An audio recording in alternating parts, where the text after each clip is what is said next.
what do you take away from a game like this? Well, I felt like we had a chance going in, but we were going to have to make some shots and take care of the ball. So 9 for 39 from three and 19 turnovers. Not going to get it done.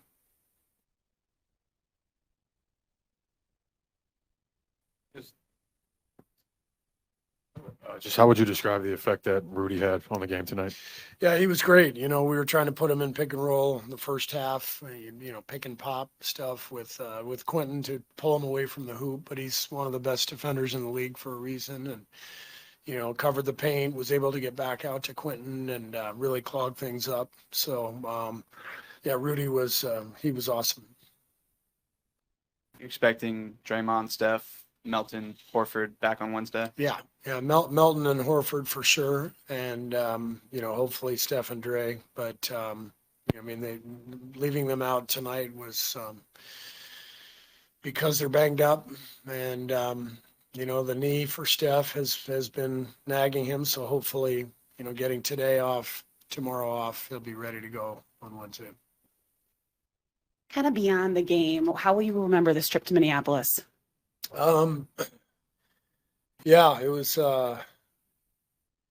pretty crazy to be here for 4 straight days during all these events, to witness everything firsthand. It was meaningful. It was very sad, but I'm glad we were here. I'm glad we were able to, see the people here in Minneapolis and, try to help them forget by playing a couple of basketball games. But it's, obviously going to take a lot more than that. But it's a very resilient city, and,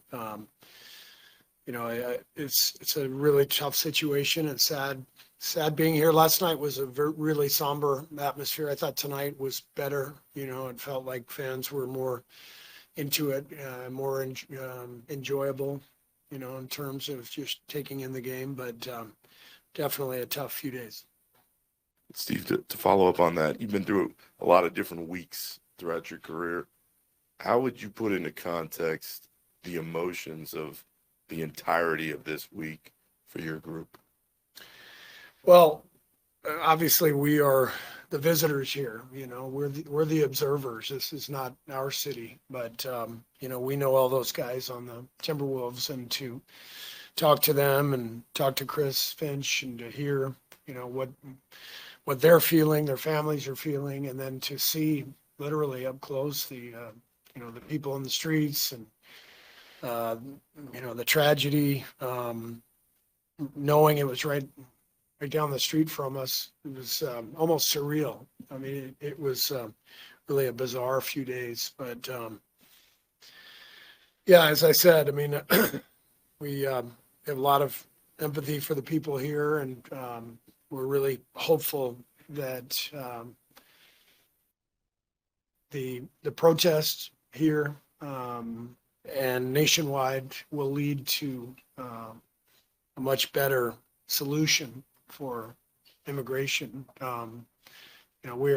It's not like they're rooting out violent criminals.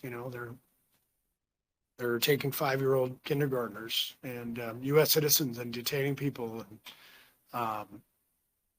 Immigration is a problem that needs to be addressed, but it needs to be addressed by Congress, legislatively, not by military force in the streets, pulling people from their homes.